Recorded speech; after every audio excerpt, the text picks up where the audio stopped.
of a recap, and then we're not going to do the exact same thing that we did last time, but I just wanted to make sure everyone was on the same page and really understand where we are in the process. I know several students have come to me and faculty have come to me and said, our doctoral students are coming to me and saying, I'm on chapter 2 or I'm chapter 3. Right now, all of us are in kind of one spot, and we are in the business research methods course, and we are developing that concept paper. That concept paper can pull upon all the work that you have previously done and thought about and discussions and all of that. Really, everything that you've done so far is not for it can be utilized for the parts of this class, and it can be utilized to really understand how you develop a dissertation that is going to meet the rigor, requirements, and merit of Acacia University's a U.S. Institutions level DEAC standards, etc. So that's where we are. And I've had some wonderful conversations with a number of you about your journey so far. And let's see where we can go here. All right. So as we talked about before, this is really a journey, right? And we're really going from this concept paper where everybody is right now.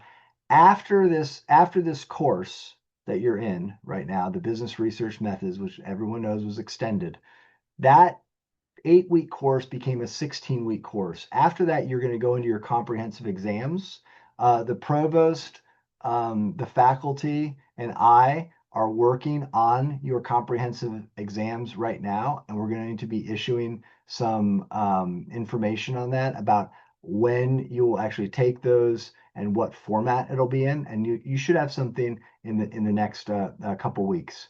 But the most important thing to focus on right now is progressing in your business research methods class, focusing on your concept paper. Then you'll move into the comprehensive exams, which will be in late December, early January, kind of in that zone. Then that will allow you to start developing your proposal. You will move into a proposal defense which is based on your concept paper, the proposal and the proposal defense. That will then allow you to, once you get green lighted for your proposal, that will allow you to start working on your dissertation and then move into your dissertation defense. So this is just the kind of 6 steps that we're going to go through. So let's think about where we are right now. I'm going to move through these very quickly because we've talked about these before, but as things have changed, if things have come up, I just want to clarify and make sure this group, this cohort from LIBT is all on the same page. You're our inaugural uh, uh, doctoral class for this new School of Business at Acacia University. So it's important that we recognize that what we are co-creating is important. What we are co-creating matters, and what we are going to develop together. And you're going to be guided by the Acacia faculty. As you're guided, what you output is going to not only define you as a scholar, as a change maker, as a doer, but it's also going to define Acacia University's School of Business. This is an important thing to recognize. We're in this together, and the output, the work that you're putting in, is going to be meaningful, not just for you, but for us. So we are not interested, and just like you're not interested in cutting corners, making it easy, not doing it well. We need to do good work and make that good work great work. So we represent the best of your ideas in your field of study. So this concept paper is just the beginning, right? It's just the beginning, and you have a lot of ideas and a lot of reading out there. But this first step is really developing a 12-page paper. Okay. That 12-page paper serves as a framework of your proposal. You're doing this under the guidance of the Acacia faculty, and it's going to really cover about 10 different points. And everybody knows this, and now it's very clear in the LMS, and everybody has access to the dissertation guide.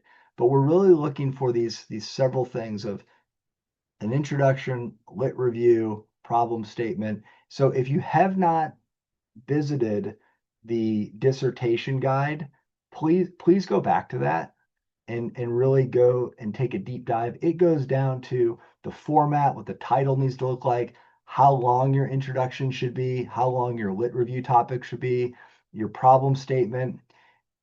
All of that's in there, right? And so this is, as you're moving through the business research methods class, you're actually working on each of these areas. That introduction section, we're talking about a very succinct piece, an overview of why your study is worth conducting. Okay. Then you're going to go into the lit review topic. I know many of you have done really great tables, and you've done these really good charts of your literature. Those charts, those tables are going to actually grow because you're going to uncover more and more literature. And so it's as that grows, you're going to want to continue to refine some of your statements. You're going to refine some of your writing. And so it's this iterative process of getting feedback from your faculty. And on that topic of iterative process, one of the things that I've learned from working with you and the faculty, working with all of you, is we have learned that our learning management system, our LMS, wasn't allowing for that level of iterative feedback. We've changed that.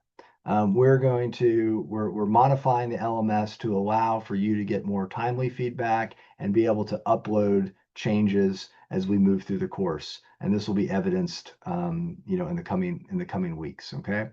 So this problem statement, and Dr. Jeff Whitey actually made a wonderful video that I'm going to show a little bit of. Some of you have seen it, some of you have not seen it, but Jeff really does a fantastic job of explaining the problem statement.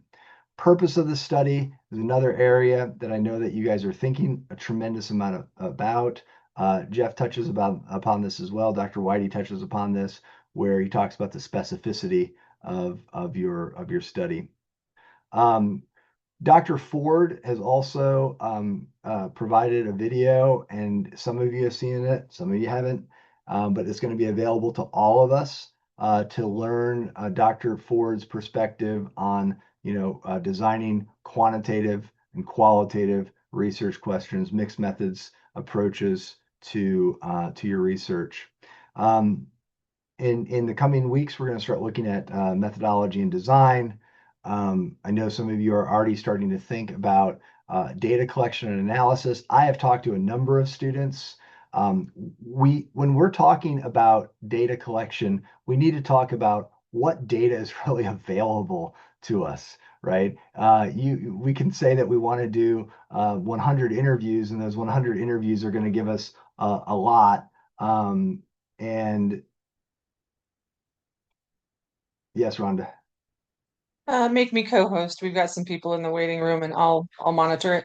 Oh, copy that. Let's see.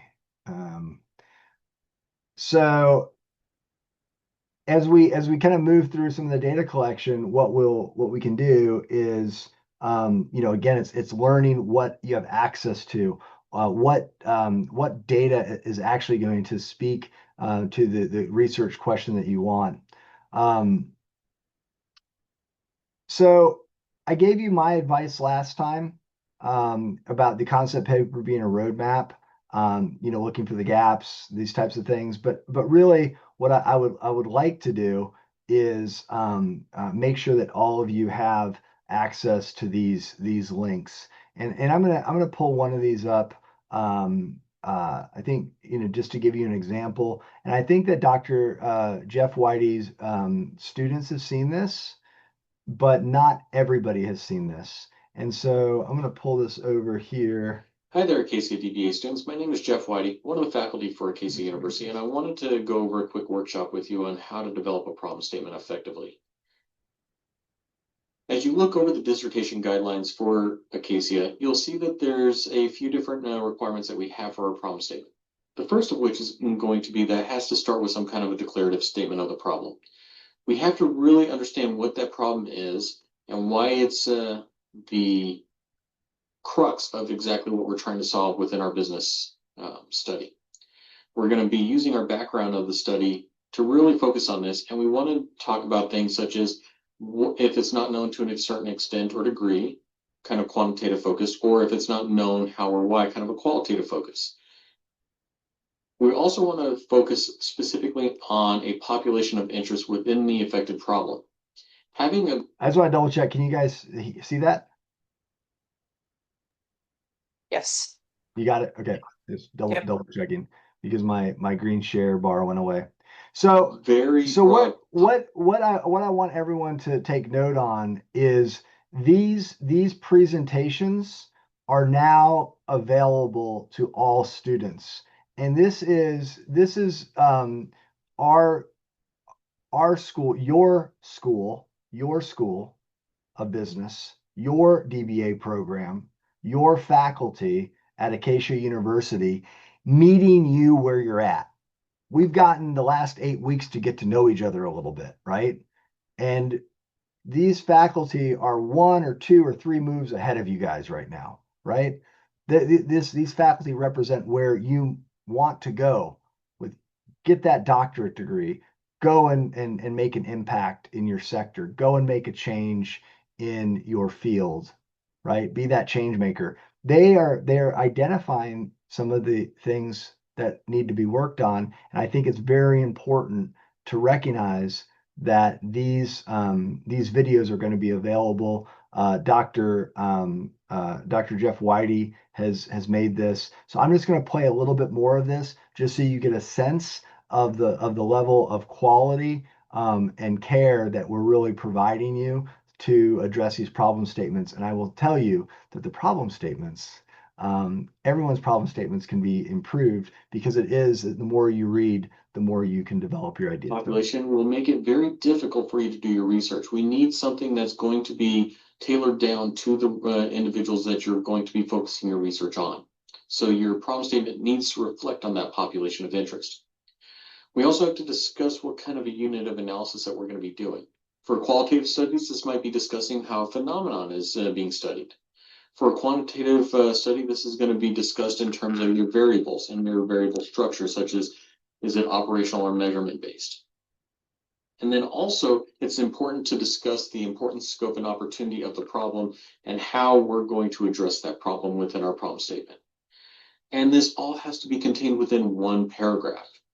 So as you can see, it's going to be a lot of information boiled down into a very concise paragraph that's going to give the readers and the audience a very true reflection of what you're looking at doing for the rest of your concept paper, proposal, and dissertation. Now, if you want to look at the recipe for making a great problem statement, there's really 5 areas that you're looking at. First is specificity. You have to really specify what your population, your region, your market, your industry that you're focusing on. It cannot be broad-based. If it's too broad, again, you're not going to be able to address it with your research.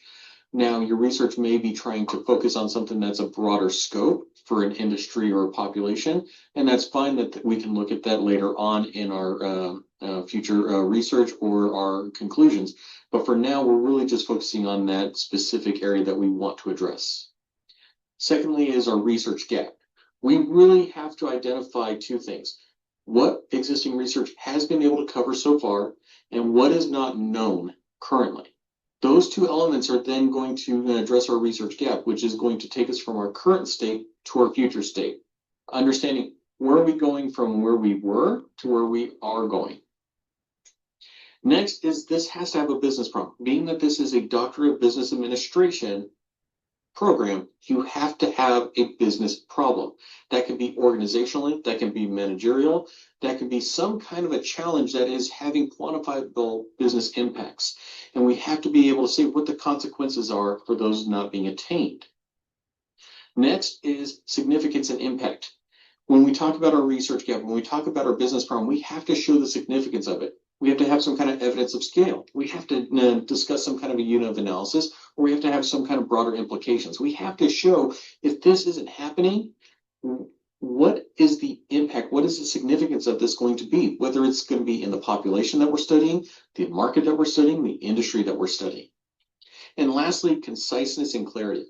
We have one paragraph to do this. So every sentence has to be perfectly clear, has to have a clear purpose, cannot have jargon in it, shouldn't be using complex language, and has to be written to a level that anybody reading this concept paper, proposal, or dissertation fully understands what the problem is. It should be very clear that, wow, when I read this, I know exactly what I'm trying to address. Now let's think about two different examples with this. The first one is going to be, I'm going to cover a topic here in supply chain within healthcare. So let's say that you're trying to write this problem statement with there. And the first one is supply chains face many many challenges in today's global economy. Companies need to be more resilient and prepared for disruptions. This research will study how organizations can improve their supply chain operations to better handle crisis. Now, thinking about this problem statement, there's a few issues that we have here. First is there's no specific population, region, or industry really covered. Second off is there's no clear gap identified. Okay, what is the gap in the global economy right now? How do we, or what is the supply chain operation gap that we're trying to identify? We don't see it. We also don't see any significance or impact. Great. If there's this issue within our supply chain operations, what happens if we don't fix it? Is there going to be some kind of an impact? Has there already been an impact? Ultimately, this is just very vague and generic. It's too broad. So let's refine it a little bit, see how we're doing. So let's say we go, okay, healthcare organizations in the United States experienced a significant supply chain disruption during the COVID-19 pandemic. Many hospitals struggle to obtain personal protective medical equipment and other critical supplies. This research will examine supply chain resilience in U.S. healthcare. So it's a little bit better. We were able to discuss where we're looking at doing it. We're discussing an industry, and we're discussing kind of a time period. But we're still not really hitting that research gap. So what is the gap there? How do we know that something happened? What do we mean by supply chain disruptions?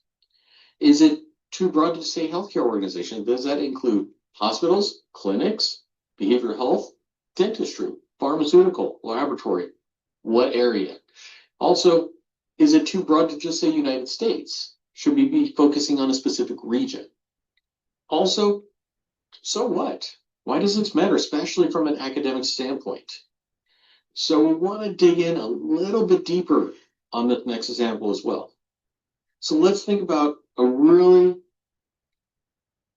decently written problem statement that's now approaching the standards here at Acacia. We're now going to say mid-sized regional hospitals, so 100 to 400 beds in the southeastern United States, lack evidence-based frameworks for building a supply chain resilience against pandemic scale disruptions. While existing research addresses supply chain risk in large integrated health systems and manufacturing sectors, there's a critical gap in understanding how those resource-constrained regional hospitals can implement cost-effective resilience strategies without the economics of scale available to larger systems. This gap is particularly significant given that regional hospitals serve almost 60% of the rural populations and experience 40% higher supply chain shortages during COVID-19 compared to urban academic medical centers, directly impacting their patient care and community health outcomes in underserved populations. Now, I didn't put citations in this trying to make it short enough for the slides, but you'd want to put your citations in here to help support where you're getting these information from, especially things such as your impact, such as the serving of 60% of the rural populations, 40% of the higher supply chain. But with that said, think about what went well here. First off, we really narrowed down on our population, our region, and our industry. Our specificity was good. We're talking about just mid-sized regional hospitals in rural southeastern United States, and we're specifically talking about the healthcare, mainly in the supply chain management area of hospitals, in rural and critical access hospitals. The gap is research doesn't exist for those regional hospitals. There's research for large systems, There's research for manufacturing, but there's really no evidence out there specifically tying for the regional hospitals itself. And what's our impact? Well, we talked about 60% of the rural population is served by these regional hospitals, and 40% higher shortage rates during COVID than other health systems. So we talked about this impact and the severity on the rural populations, and we talked about the impacts and the shortage rates within supply chain. Both of these are having direct consequences on patient care and the community health. So that's one example, really trying to show how we go from being very broad, very generic, scaling it down to getting us a little bit more information in that second example where we had some region experience or area discussed. We had a little bit of a population discussed, but we still didn't have that specificity and we still didn't have that impact. Now that we got into this third example, you can really start to see how we've now tailored it into being very specific on our population, very specific on our region, very specific on our industry, very specific on our business impact, and very specific on our research gap. So that's how we start digging it down. Our next example is going to be on educational technology. So thank Jeff. Thanks. I'm going to pause it there and allow the group to really kind of watch some of this on their own. And I'm gonna queue up another faculty member that is sharing, Dr. Ford, on quantitative qualitative design. But I wanted to make just one or two comments about what Dr. Jeff Whitey is doing here. This idea that we start with so many things in our head. We start with these observations, these feelings, these beliefs about problems that we see, and we think this is what I'm going to research. This is what I want to do. And sometimes those things are so broad and so big and based on one's perspective or one's opinion or one's own experience that what Dr. Whitey really shows us is how you go from being that kind of general to generic that feels very kind of, anybody could say that, to drilling down and finding that specificity, finding that gap, finding that real problem that's so specific. And I've told this to a number of students. You have this really big idea and you want to change everything in your sector.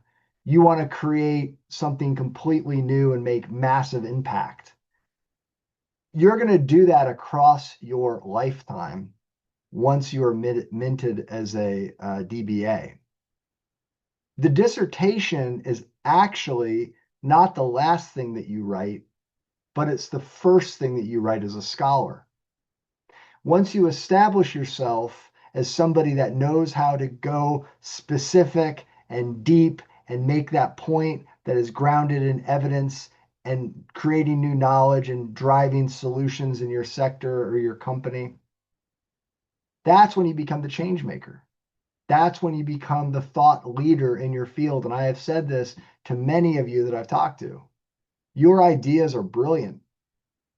Jamaica, where many of you are focusing your attention, is going to be made better off through your research.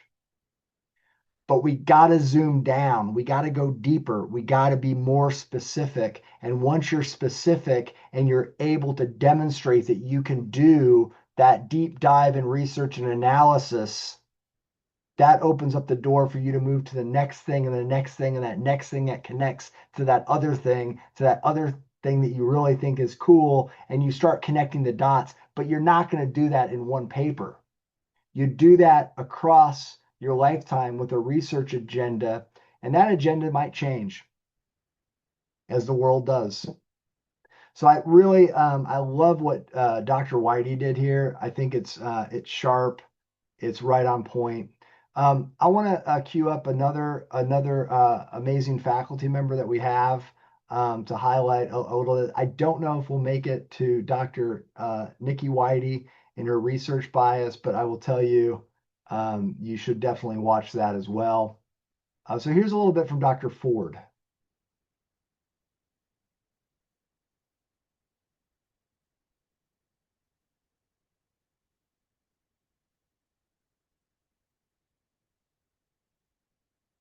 And this is the live lecture for that. So we move deeper into research design, not just choosing a method, but understanding how design logic, sampling, and data collection shape the integrity of your study. We'll examine how quantitative and qualitative designs operate differently and how those differences affect what we can claim, measure, and understand. So our objectives today will be, this is taken from the Cresswell book.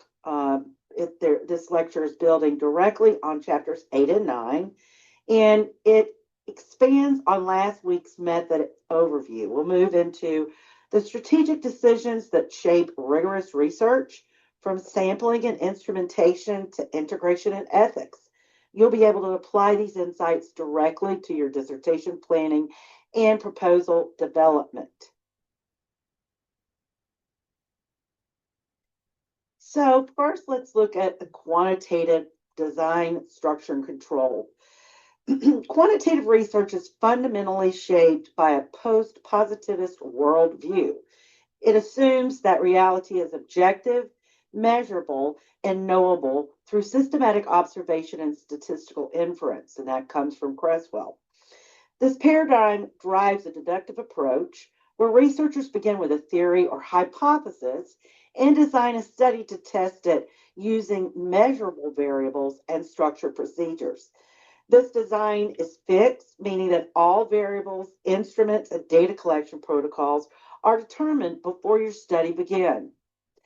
This structure allows you control over extraneous variables, enhances internal validity, and enabling researchers to make causal or correlational claims. For example, a business researcher might test whether leadership coaching improves employee retention by administering a validated retention scale before and after the intervention, while controlling the variables like department, tenure, and job level. Quantitative designs typically fall into categories such as experimental, quasi experimental, correlational, and survey research. Each design type offers different levels of control and inference. Experimental designs, for instance, allow random assignment manipulation of the independent variables, which make them ideal for testing causal relationships. In contrast, survey designs are more suited for describing trends or testing associations across large populations. Ultimately, the strength of quantitative design lies in its ability to generate findings from a sample to a broader population, provided that sampling and measurement are rigorously executed. However, this generalizability comes at the cost of depth and contextual nuance, and that's where qualitative approaches offer complementary strengths.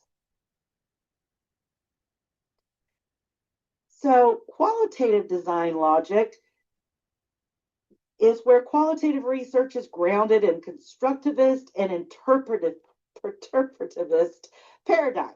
It emphasizes the reality where it's socially constructed and best understood through the meanings individuals assign to their experiences. These paradigms support an inductive approach where researchers begin with open ended inquiry and allow patterns and theories to emerge from the data. A defining feature of qualitative design is its emergent structure. Rather than following a rigid blueprint, researchers adapt their methods as insights unfold during data collection. This is not a weakness, it's flexibility. It's a methodological strength that allows for deeper engagement with complex, context bound phenomena. For instance, a study exploring how entrepreneurs describe resilience after failure might begin with semi-structured interviews and evolve to include artifact analysis or follow-up conversations based on emerging themes.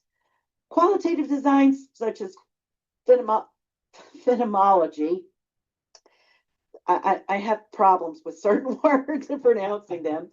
Grounded theory and ethnography each offer distinct strategies for uncovering meaning.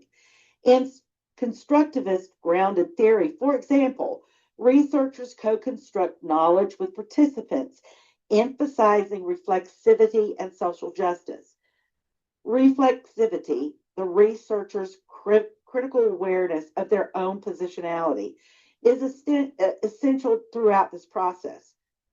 It enhances trustworthiness by acknowledging how the researchers identify assumptions and relationships shape your inquiry.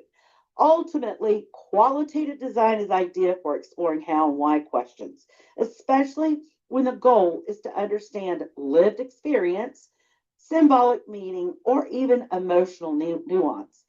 It prioritizes depth over breadth. It embraces complexity rather than controlling it.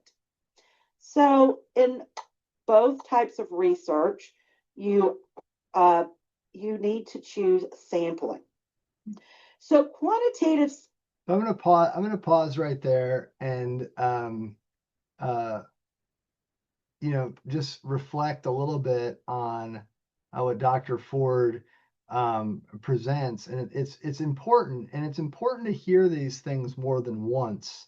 This idea of how we represent the strengths of one approach, one design approach with another, the quantitative versus qualitative, and really how they are very complementary, and how a mixed methods design is perhaps the way forward.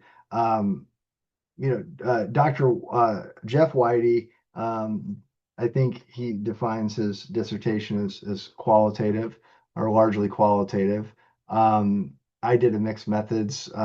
I believe that Dr. Ford did a quant paper. So when we look at these different approaches, it's really about what the end product is, and that end product, that final defensible defended dissertation is really what you're going towards. And so I know there's been this real interest in looking at the how and the why and going really, really deep on something. But I would like for the our students to really consider, is going really, really deep on one particular thing, or is it demonstrating that you have the breadth and the ability to go broad on something, to really start looking at the interconnections with other things, to start seeing where that wide view is perhaps even more replicatable in other studies, that you have the ability to go from one problem to another problem to another problem. And sometimes when we go very deep into the how and why, that becomes the genre, the focus. And what I have learned from you in looking at your proposals and ideas is, many of you are really looking at the interconnection of things, how different ideas, how different fields, whether it's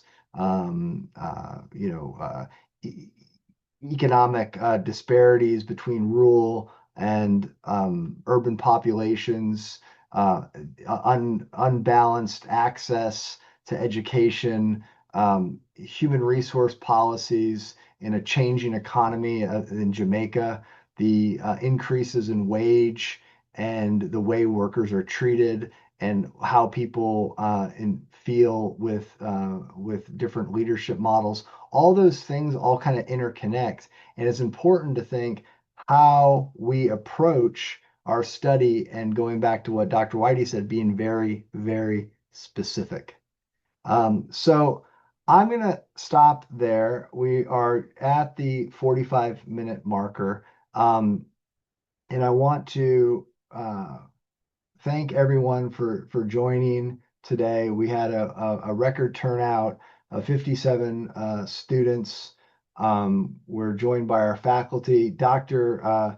Barsom is flying back from Switzerland to Cairo, so I don't think she's on the call. And Dr. Shahina is also, I think, busy, but they are all with us, supporting you all as we move forward in this process. I think it is imperative that we keep the lines of communication open.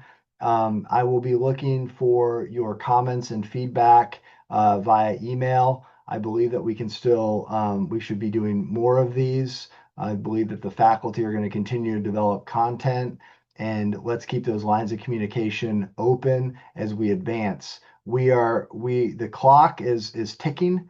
We need to work on these concept papers. Some of you talked to me in the last week and said, well, do I start all over? The answer is maybe, but probably not.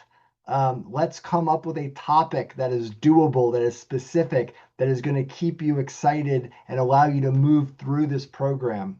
We are successful when you're successful. We're going to be defined by the work we do together. This is not it's all about one student. Every one of you matters, and we're going to make sure every one of you crosses the finish line. But we got to respect the process. We got to move through it. The last thing I want to close with is the artificial intelligence. We all use it. We all love it, but we got to do it the right way. I will give you a little bit of homework tonight. I want everybody to go read the AI policy on our website. If Jeff or Kim can put that link in the chat, that would be wonderful. It's important to recognize that Acacia University understands the power of artificial intelligence. We understand what it means for us as researchers, and we want you to use it. But we also know that when you submit your final paper, it is going to be run through an AI detector. And if your final dissertation has a lot of AI in there, it's not going to be able to move forward. The reason for that is many, if not all of us, use things like Grammarly or Quillbot, things that help us with our editing, things that allow us to do our spell check or grammar check. I saw on my slide I didn't do it, and I spelled research wrong. Right? I mean, we all make mistakes, and these artificial intelligence is there to help us not make mistakes. But I talked to a couple students when I went in and looked at, and I showed them how they're using Grammarly. In Grammarly in settings, there's a little spot in there that says that's the AI suggester, right? The AI, the artificial intelligence will suggest restructuring a sentence. You got to turn that off, because when you're restructuring a sentence, you're restructuring a paragraph, and those patterns then register on AI detectors. Let's use AI to correct help us generate an idea or do a quick scan of a research topic or a lit review and get us a sense of, does this connect with that? Ask AI like it's your personal assistant, but you got to do the writing. And I believe that you are doing the writing, but when you put it into Grammarly and have it rewrite things that you've already done, that triggers the AI. So if anybody wants to have a conversation with me, I think the conversations that I've had, and I know that Dr. Whitey and Dr. Ford said, we're able to clarify it, but we need to know how you're using it to help guide you to make sure that you're using it in a way that's going to get you through the program and not end up like, no, you need to rewrite everything because it's a high AI detection. And we've been doing this a long time. Where the School of Business might be new, Acacia University has been leading in this space for over 25 years. We've been working with technology, adult learners, and artificial intelligence is just one of those new technologies that we're all embracing, but we got to do it in accordance with our policy. So Dr. Nikki Whitey put up the link. I want to tell you again, as I believe I always do, how honored I am to serve as your dean, how much I respect and admire the work that you're doing, and how we are going to all get to where we need to be by working together, because we are one school of business. We're one Acacia University, and we are here to serve you and to move all of you forward. So thank you to the faculty for joining. Thank you, Dr. Tom, for being here and your deft leadership. It's a privilege, and we'll do this very soon. Have a good night, everybody. Thank you so much.